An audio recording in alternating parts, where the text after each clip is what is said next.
على الإرهاب. أهلا بكم في الصالون السياسي.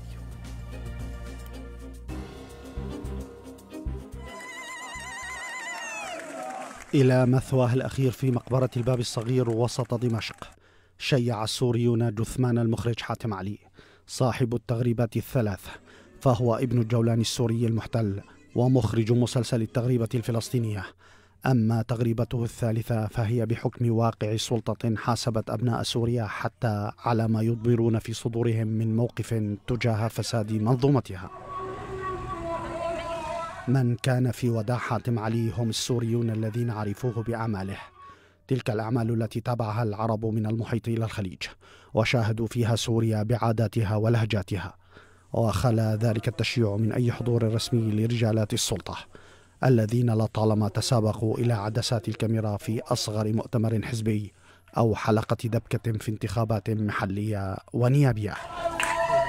نقابة الفنانين السوريين التي من المفترض أن تكون واجهة للدفاع عنهم كانت وما تزال خلال سنوات الثورة وقبلها محكومة بسياسة النظام وفروعه الأمنية المتعددة، فهي التي اتخذت موقف معاديا من الفنانين الذين انخرطوا في صفوف الثورة وحاربتهم في أعمالهم ولقمة عيشهم، وفصلت تعسفيا وقبل سنوات معظم الفنانين الذين غادروا البلاد، حتى الذين لم يعلنوا موقفا رسميا تجاه النظام وسياسته، بحجة عدم دفع اشتراكات النقابة والتي اشترط نقيبها حضور الفنان شخصيا لدفعها. يا دامي العينين.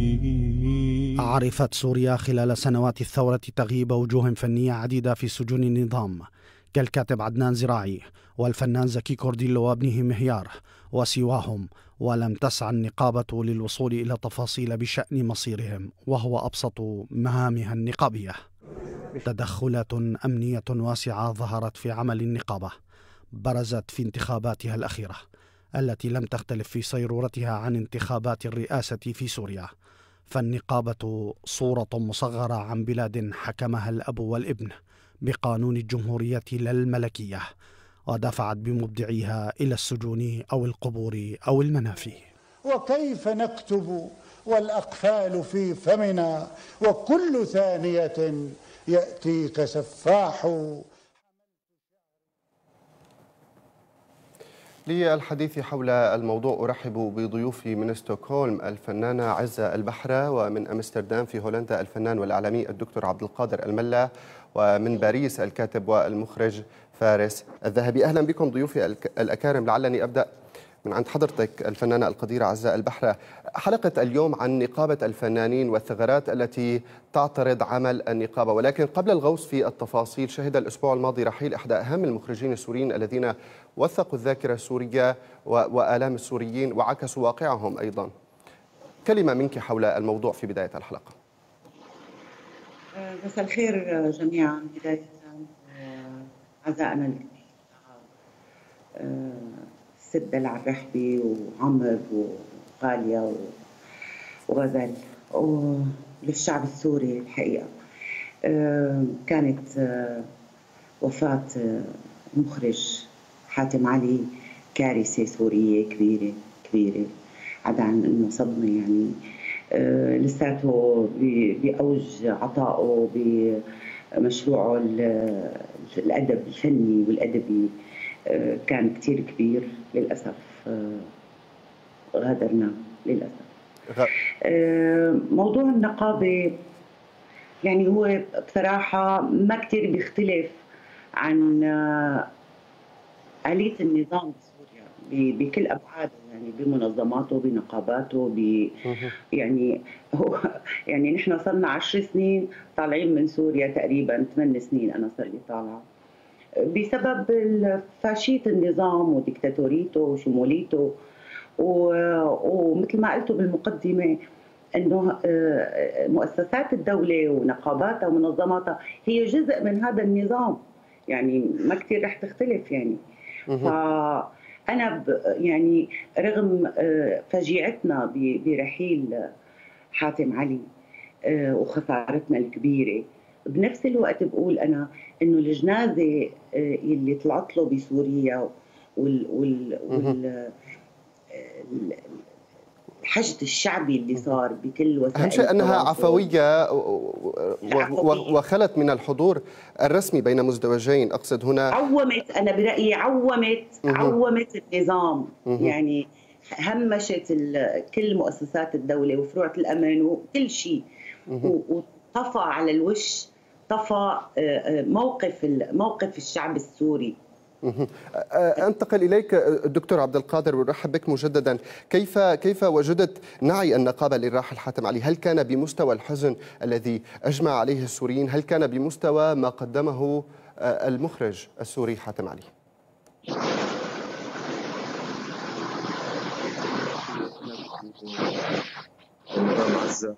فارس لكم إن شاء الله. المصاب كثير كبير وفاجع ومفاجئ، والقصة لسه واقفة بحلوقنا صراحة. ما كثير يعني لهلا ما بنقدر نتوازن، ويمكن قلوبنا كلياتنا مع مدام دلع بهذا المصاب الكبير. ممكن نسميها حتى ذات المصابين، يعني لسه يا دوب كان حادثة وفاة والدتها لسه ما انتهت من يعني ما عرفت تطلع من حالة الحزن الفظيعة المسيطرة عليها. أيضا اجتها يعني المصيبة الأخرى، المصاب الآخر. فكتير بحب أتوجه لمدام دلع ولأولادها بخالص وصادق العزاء الحقيقي، ويسمحوا لنا يعني إنه نحن عايزين فعلا ما عم نقدر نساوي شيء، حتى ما عم نقدر نتواصل معهم. هذا العجز الفظيع اللي الواحد صار يموت، والناس ما تقدر حتى تطلع بجنازته، ما تقدر حتى تقدم ولو مساهمة بسيطة تعبر فيها للناس اللي بتحبهم قديش نحن قلوبنا معهم، شو ممكن نساوي. يعني المصيبة فعلا المصيبة مضاعفة. فيعني بتمنى انه هيك مدام دلع الرحبي تسمع اصواتنا على الاقل وتكون بخير من شاننا ومن شان كل حدا حاسس بوجعه. بالنسبه لنقابه الفنانين، انه يعني انا قريت الاعلان عن اعلان مخجل وواجه الكثير من الانتقادات. شيء في منتهى الغرابه، وما بيدهش طبعا ولا بيفاجئ، لانه يعني هاي هي نقابه الفنانين. النقابه لم تلعب دور على الاطلاق تحديدا في السنوات العشر الاخيره. يعني منذ البدايه كان الامن يحاول يهيمن ولو جزئيا على نقابه الفنانين، ولكن حصل انه بفترات السلام، بفترات الوئام، انه كان في شوي دور للفنانين انه هن اللي يوجهوا النقابه، ولكن شيئا فشيئا سيطرت الحاله الامنيه على النقابه تماما، وتصدر النقيب الحالي للاعلان عن نفسه كمخبر، كرجل امن، كمحقق، كحاله امنيه بحته، وهيمن على هذه النقابه بذات طريقه الفروع الامنيه. نحن للاسف ما في عندنا نقابه، مثل تماما ما عندنا سفارات، مثل تماما ما عندنا مؤسسات، عندنا فقط فروع امنيه مشدده مهمتها ترصد انفاس الناس فقط، وتقدم تقارير للامن لحتى يأذوا الناس، وتحديدا الناس الوطنيين اللي عندهم لماذا؟ نعم أستاذ فارس، مساء الخير مجددا. لماذا برأيك غاب نقيب الفنانين زهير رمضان، والذي عرف باستفزازه حتى الموالين بطريقة دعمه للنظام من خلال اللغة التي يستخدمها، غاب عن جنازة حاتم علي، وأيضا كان قد غاب عن جنازة خالد تاجة؟ بداية مساء الخير للجمهور السوري اللي عم يتابعكم، للأصدقاء الفنانين الموجودين منتشرين بكل أنحاء العالم، لسبب كتير واضح وكلياتنا بنعرفه، إنه ليش فنانين سوريا وشعب سوريا منتشر بكل العالم. ومن ضمن هذا الشعب كان الراحل حاتم علي، اللي غادر سوريا من بدايات الثورة ورجع لها متوفى. حقيقة يعني الأستاذ حاتم علي أثبت تماما أنه هو كيف يمكن لحجر من أرضنا أن يبني سقف السماء. حاتم علي رفع بوفاته سقف عاليا حتى بالموت، مو بس مثل ما رفع بدراما وفنه، رفع السقف عاليا جدا. وهذا كان سبب أساسي لغياب نقيب الفنانين والمؤسسة الفنية الرسمية عن جنازته، لأنهم هن يشعرون بالعار، يشعرون بالخجل من الفنانين السوريين الحقيقيين، يشعرون بالخجل من وجودهم بقامتهم الصغيرة بمثل هيك جنازة حقيقية وصادقة وشعبية عم تمثل الشعب السوري ولا تمثل النظام الرسمي الفني ولا النظام الرسمي السياسي. غياب نقابة الفنانين كانت هي أجمل شغلة في هذا المأتم الحزين، لأنه كانت دلالة أنه مباشرة أول ما الدولة السورية ترفع إيدها عن الواقع السوري، الناس والشعب بيرجعوا ممكن يلتقوا على نقطة تلاقي واحدة، هي قد تكون مؤسفة قد تكون محزنة، لكن هي نقطة التلاقي هي نتيجة بس ابتعاد الدولة وابتعاد النظام رسمي سياسي اقتصادي فني أي شكل من أشكال الإداري بهذا النظام، وقت يرفع إيده عن الشعب هذا الشعب مباشرة بيرجع بيلتقى.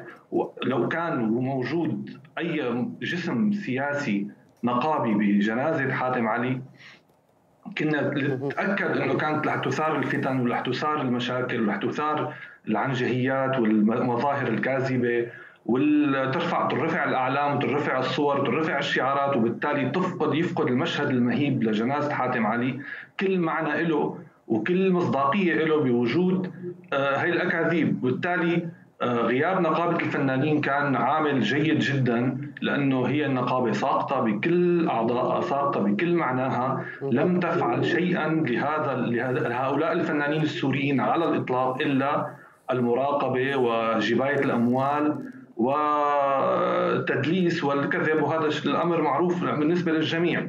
غياب نقيب الفنانين عن جنازة حاتم علي كان سببه أساسي جدا هو شعورهم بالخجل من الموقف السافل اللي عملوه بفصلهم عدد كبير من الفنانين لسبب تافه هو عدم دفع مستحقات مالية، وكان من ضمن هدول المفصولين حاتم علي. فهو كيف نقابيا بده يجي على جنازة شخص هو كان عم ينتقم منه فنيا وعم ينتقم منه إداريا؟ يعني عند ذكر هذه، نعم أستاذ فارس، عند ذكر هذه النقطة أتحول إلى سيدة عزة البحرة.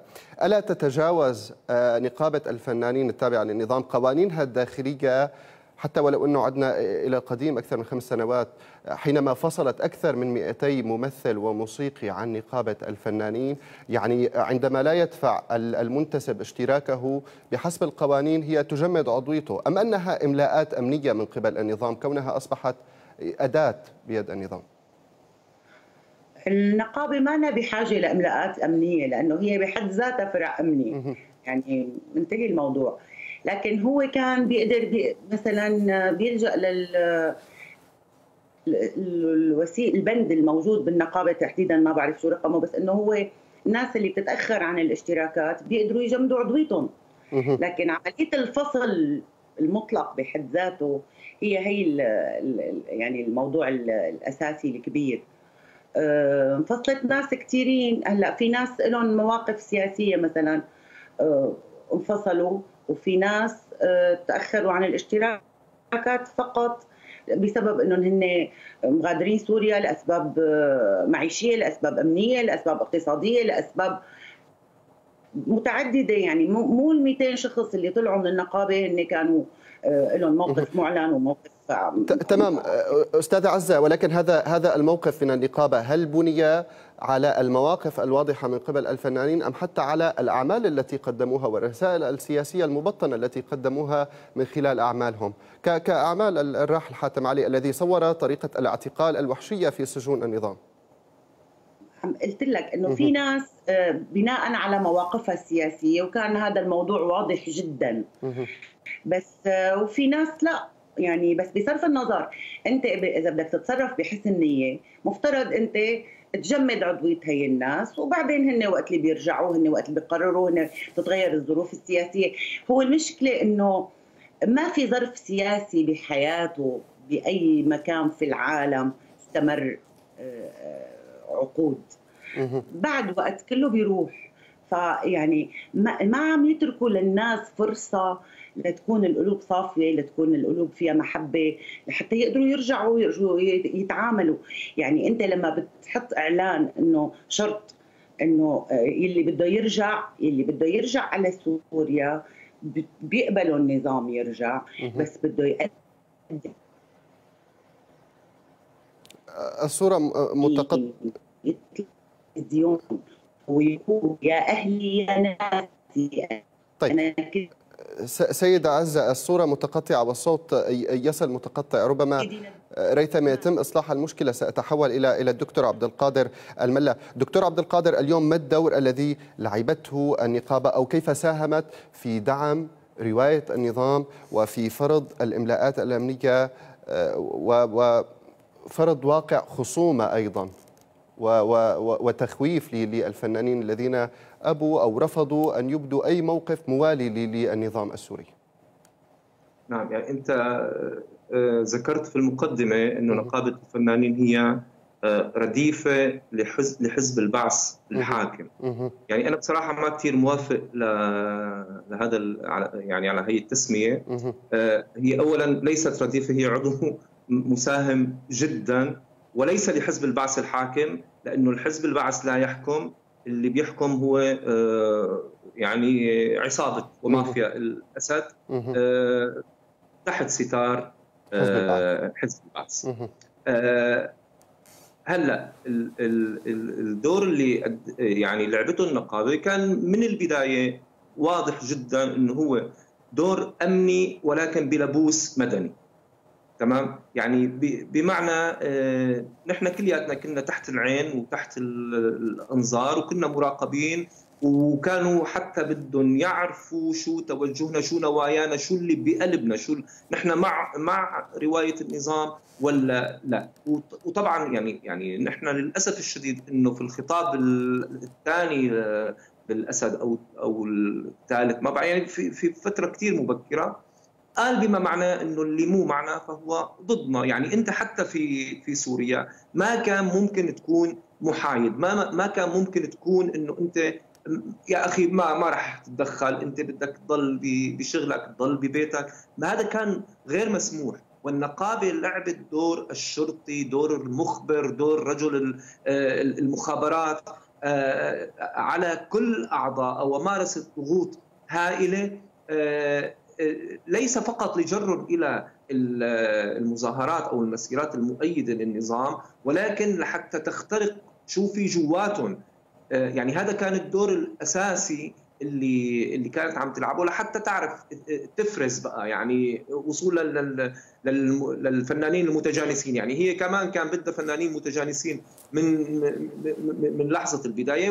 والمشكله الكبرى انه كله بيعرف شو الحقيقه، بيعرف شو الواقع، بس بده اياك تكذب عليه مثل ما هو بيكذب عليك، وبده انه تصدق كذبته وتصدق كذبتك، والكل بيعرف انه عم يكذب على بعضه، ولكن يجب ان نتفق حول هذه الكذبه اللي هو دعم بشار الأسد فقط للبقاء بالسلطة وليس لأي سبب آخر.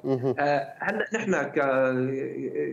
يعني كفنانين، نحن الحقيقة أنا ما بعتبر إنه نحن ناس معارضين أو دخلنا حتى بشأن سياسي.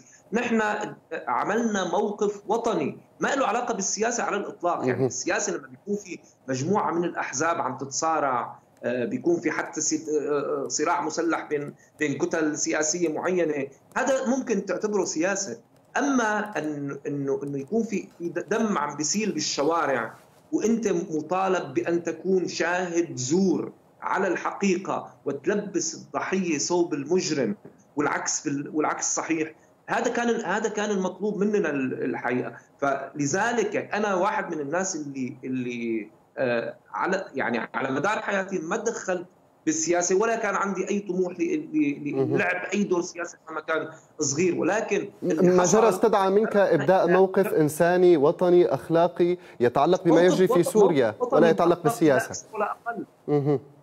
يعني ابدا الموضوع ما له علاقه بالسياسه، ما له علاقه بمعارضه النظام، ما له في يعني نحن كان عندنا نظام فاسد وكنا عم نحاول نتوائم معه. اوكي، بكل الدول في نظم فاسده، ولكن لما بتحول هذا النظام الفاسد الى نظام قتل، فما عاد انت ممكن تصبر على الفساد او تسكت على الفساد، ولكن كيف بدك تسكت على جرائم عم ترتكب قدامك يوميا؟ ومو بس تسكت، ما بيصير تسكت، لازم تقلب الحقائق مثل ما هن بدهم وفق الرواية المطلوبة، وتكون شاهد زور تأيد وتثبت الرواية المختلقة والمفتعلة والمفضوحة اللي انطرحت منذ البداية. هاي للأسف يعني للأسف الشديد انه هذا السبب اللي خلى كثير من الفنانين يتركوا البلد ويطلعوا رغم ظروفهم اللي كانت موائمه، احوالهم اللي كانت جيده، رغم حرصهم على المهنه، رغم حرصهم على بلدهم، رغم عذابهم الشديد بانه يعني الفنانين تحديدا السوريين بيحبوا سوريا بشكل لا يوصف، ولهلا كل الناس اللي برا امنيتهم الوحيده فقط انه يرجعوا على سوريا، طبعا بعد زوال هذه طبعا بوجودها مستحيل. شايف؟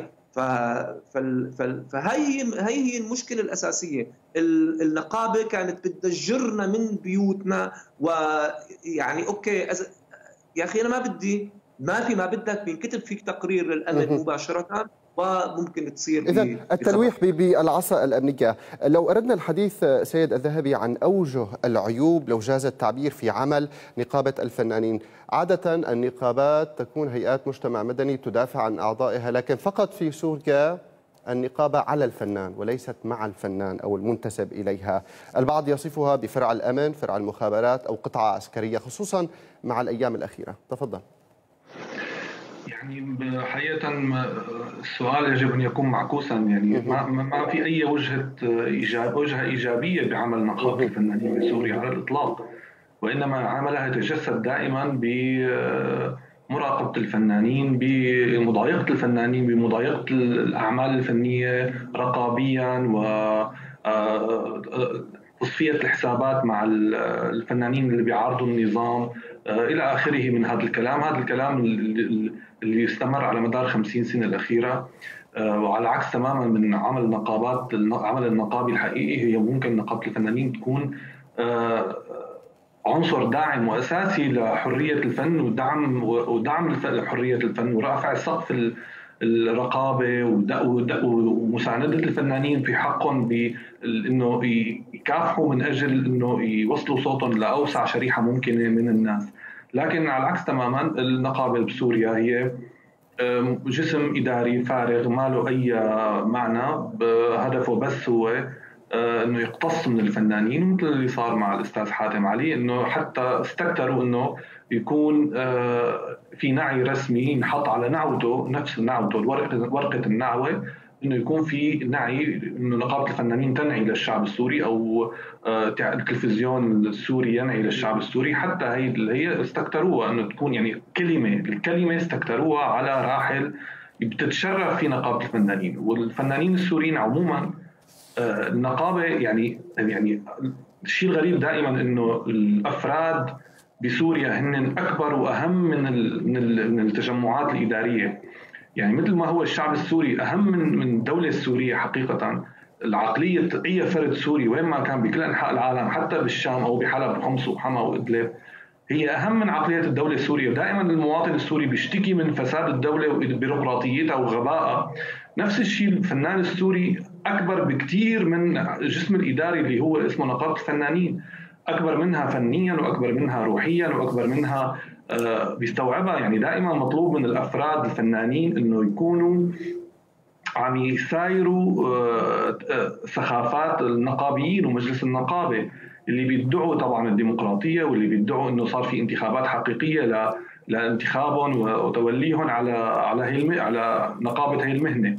لكن دائما اللي بيصير أنه تصفية الحسابات بتتم من المجلس النقابي والنقيب طبعا بشكل عام ضد الفنان الحر المبدع اللي عم ينجح ويستمر.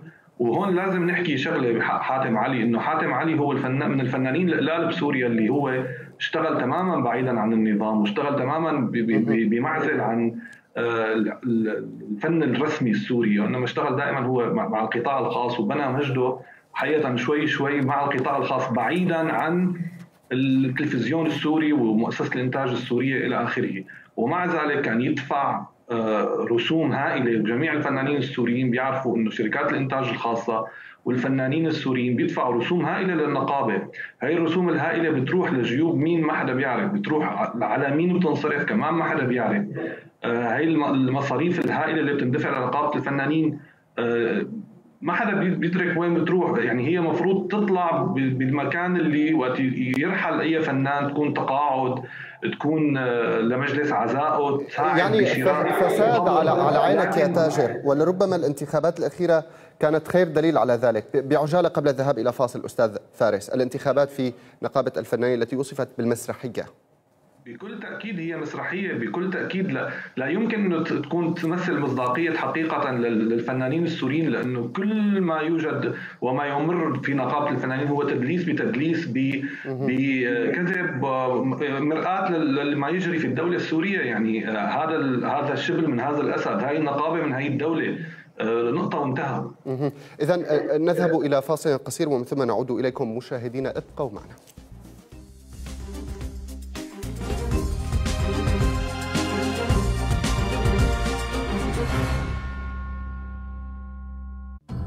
من ضجيج الموت إلى زحام الغربة.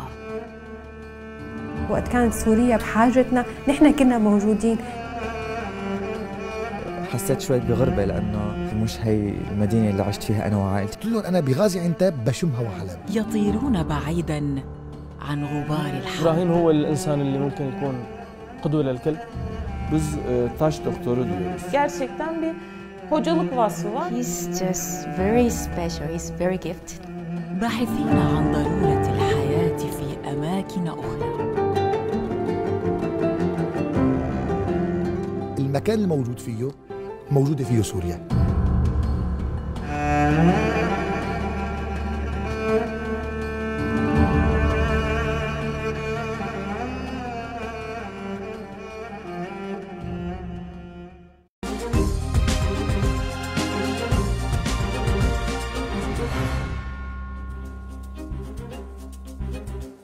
مرحبا بكم مجددا في الجزء الثاني من حلقة الصالون السياسي. تناولنا في هذه الحلقة نقابة الفنانين وتسييس عمل النقابة والموقف أيضا مؤخرا من رحيل المخرج السوري حاتم علي. نستعرض لكم الآن بعضا مما كتبه السوريون على مواقع التواصل الاجتماعي، حيث كتب الدكتور منير شحود على صفحته في فيسبوك: أقل ما يقال عن ما يسمى بالنقابات في سوريا أنها عدوة لأعضائها ومستنسخة قياداتها كرديف دوني للأجهزة الأمنية، وما يشرف الراحل حاتم علي بأنها لم تنعه وقد فصلته من عضويتها الإلزامية. هل لديك أي تعليق أستاذة عزة على هذا المنشور الذي كتبه منير شحود؟ لا أبدا، يعني هو الحقيقة النقابة والفنانين مثل كل شيء بهالوطن متبادلة الأدوار. يعني مفترض النقابة بتشكيلتها وبمجلسها مثل أي نقابات ثانية هي تدافع عن أعضائها. نحن بالعكس، يعني آخر شيء بهمهم هو إنه يعني يشوفوا مشاكل العضو النقابة، شو همومه، شو مصاعبه، أن يتعملوا مشاكله. هذا كان بالنسبة لهم دائما، يعني على مسار عقود. يعني نقابة الفنانين وغيرها أنا برأيي هي جزء من هي التشكيلة العامة تبع نظام العصابات فعلا. يعني يلي انت بكل بساطه ممكن واحد ما ينتخب يتعين تعيين، يجي تعيينه من فرع، يجي تعيينه من قياده، فعمليا انت يعني كثير. انا قلت لك بالبدايه انه هو الجماهير السورية العربية عومت النقابات وحطتها وعومت النظام وهمشته وحطته على جنب، وطلع هي الجنازة المهيبة لمخرج مهم عنده مشروع مثل حاتم علي، رغم ثقافة الإلغاء التي لاحقت حاتم علي كما قال أحد الفنانين، أليس كذلك؟ لا، أنا برأيي ماني مع فارس. يعني هو حاتم الله يرحمه اشتغل أعمال ضخمة، دائما كان في جهات ممولة كانت السوريين غير قادرين على أنه يقوموا فيها، يعني وهذا طبيعة شغله، مو لأنه هو ما كان بده أو ما كان أخذ موقف، لكن هو فعلا أخذ منحى بأنه عمل أعمال ضخمة محتاجة لتمويل خارجي، تمويل خليجي، تمويل يعني أي جهة قادرة أنه تحمل هذا العمل، لأنه الحقيقة في مبالغ كبيرة وأموال كبيرة. بس بصرف النظر على أنه هو شو كان عم يفكر، شو ما بده يفكر، هو عمل أعمال مهمة ورفدت الحركة الفنية بسوريا، ساعدت الناس، وقفت، قدمت مشروع. هذا الشيء اللي ما كانت النقابة قادرة تعمله لا وقتها ولا من 50 سنة ولا لهلا. وكان مشروعنا كان دائما، كانت مشكلتنا دائما مع النقابة انه تعمل مشروع، طبعا دائما بيقولوا ما بنقدر لانه كذا ولانه كذا ولانه، دائما بتحس فيه اسباب تبريريه يعني، بس ما بتحس فيه جهد حقيقي غير انه يشوفوا هذا الفنان وين راح، هذا وين اجى، هذا شو مشروعه، هذا شو فكره، هذا يعني لا علاقه لنقابه الفنانين بتطور الدراما السوريه. لو أردنا السؤال عن هذه الناحية، لا علاقة لنقابة الفنانين بالعمل الدرامي السوري؟ لم يكن لها أي دور في دفع العملية الدرامية؟ لا، النقابة ما ساهمت أبدا. يعني النقابة كانت تسدد رسوم، تاخذ تسدد رسوم يعني أكثر شيء إذا في خلافات صغيرة شخصية كذا، بس بالعموم ما ساهمت برفض الحركة الفنية. هلأ كمان بجوز ما بدنا نقعد نحملهم مسؤولية أكبر، كمان هو موضوع صعب كتير، لأنه أنت عندك رواتب، عندك تقاعديات، عندك مصاريف أدوية كذا، بصرف النظر عن هذا الجانب. دكتور عبد القادر، قبل أن ننتقل إلى التغريدة التالية، بماذا يختلف العمل النقابي في أوروبا مثلا، ولو كان السؤال مضحكا قليلا، عن العمل النقابي في سوريا النظام؟ في سوريا النظام يعني لا يشابه العمل النقابي أي عمل نقابي آخر. طبعا في أوروبا المسألة مختلفة تماما، أنا لم أتعمق كثيرا يعني في الموضوع، ولكن هون في مثل صناديق دعم أكثر منا، يعني ما في نقابة فنانين تابعة للدولة أو مؤسسة رسمية اسمها نقابة فنانين مرتبطة بوزارة معينة، ولكن فيما يتعلق ب يعني نقابة الفنانين بسوريا فهي ظاهرة متفردة كثير ومختلفة عن أي ظاهرة أخرى شبيهاتها في الدول الأخرى. ولكن إذا سمحت لي يعني هناك دائما فرق بين الفنان والعامل في الوسط الفني. يعني بمعنى الفنان هو مشروع إنساني، فني، حضاري، ثقافي، معرفي، إنسان صاحب مشروع، صاحب صاحب رسالة نبيلة. نعم، هذا هو الفنان. والمبدع يعني شخص مهووس دائما بإيجاد شيء جديد. أما أنا بسميه المستفن، يعني العامل في الحقل الفني، فهو حدا رايح باتجاه بده شهرة، بده مصاري، وهو مجرد تكنيسيان، يعني بمعنى بيكبس الزر بطلع الشخصية، عنده شوية مثل ما قال فواز ساجر الله يرحمه، ويمكن مدام عزة بتتذكر انه اذا الانسان ما عنده فعلا هم ومشروع، فشويه جرأة على شويه وقاحه بيعملوا منه فنان. وبالتالي هذا اذا بدي اربط لك اياه لسه بالشيء اللي صار، انه هدول التكنيسيانات في الحقيقه اللي هن بدون مشاريع، بدون هم انساني، بدون مشروع حضاري، بدون هاجس حقيقي، هدول ببساطة يعني من البداية نحن بنقول مواقف الفنانين المؤيدين. هو الحقيقة مو موقف، يعني بدي ميز أنا هون بين الموقف والقرار. الموقف هو أنه أنت تندفع باتجاه ضميرك، باتجاه حسك الإنساني، باتجاه واجبك الأخلاقي، باتجاه شعورك الوطني، وتبني موقفك عليه، أو هو الموقف بينبنى لحاله. أما كل الفنانين وتحديدا هلا عم بيقودوا النقابة، الفنانين اللي وقفوا مع رواية النظام، فهن وقفوا بقرار وليس بموقف. يعني بمعنى درسوا مصالحهم وين رايحة وين جاية، وكانت بالنسبة لهم تجربة الثمانينات مهم كتير انه هاي فقاعة في زوبعة في فنجان وبكرة بتنتهي، ونبلش نحن بنحصد نتائج رضا النظام علينا. فبناء على هذا كله يعني نحن بنعرف هلا نحدد كتير منيح انه الناس اللي اشتغلوا واللي عم يشتغلوا بالدراما اللي بينتجها النظام او المؤسسات الفنيه التابعه له وعلى راسها نقابه الفنانين، انه هي نقابه جمع اموال، نقابه مصالح، نقابه علاقات عامه. وحتى على فكره يعني بالنسبه لحاتم الله يرحمه، يعني الفكره انه ما طلعوا بعض الناس والجهات الرسميه ورئيس النقابه او النقيب، الحقيقه مو بس انه مثل ما قال فارس، يعني اكيد صحيح انه هو بيخجل من حاله، بس هذا شخص لا يخجل. هن بيعتبروا اي حدا لم يدعم روايه النظام ولم يقف مع النظام فبيعتبروه خائن حتى لو كان صامت. يعني يمكن الموقف الحيادي اللي اخذه حاتم كشخص، يعني هو باعماله عبر، ولكن ما حكى على الفيسبوك ما كان كثير نشط في هذا الموضوع. فهذا الشيء الوحيد اللي شفع له، بمعنى انه سمح لجسمانه انه يروح لدمشق ويدفن في دمشق، والا كان من المستحيل يعني هذا النظام يحاسب حتى الاموات. ولا يعني انا بتذكر مثلا الاستاذ جمال سليمان ما قدر ينزل على وفاه والده ووالدته، وكثير مننا بمثلهم حدا في الداخل السوري للاسف الشديد ما بيقدر يروح يحضر جنازته.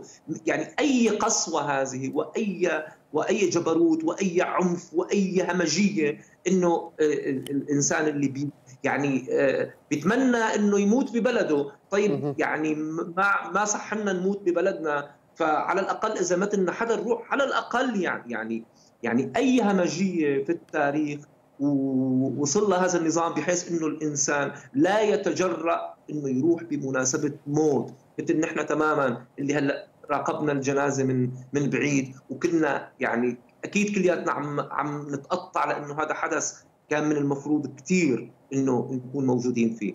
عن اي نقابه بدنا نحكي، وعن اي النقابه، وعن اي نقيب، وما هذه الكاركترات العجيبه، ما هذه الشخصيات المشبعه بالاجرام والحقد والانتقام، وعلى من؟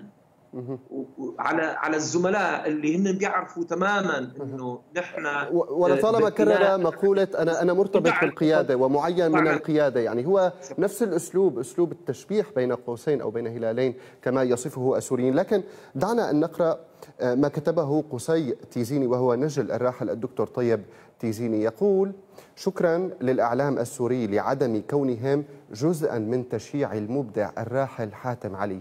كاميرات هواتف الشعب العظيم اعتادت وحيدة على تصوير جنازات عظماء الوطن. ربما هذه استكمالا لفكرتك التي كنت تتحدث بها أستاذ فارس الذهبي عندما تحدث عن عدم تغطية النظام الإعلام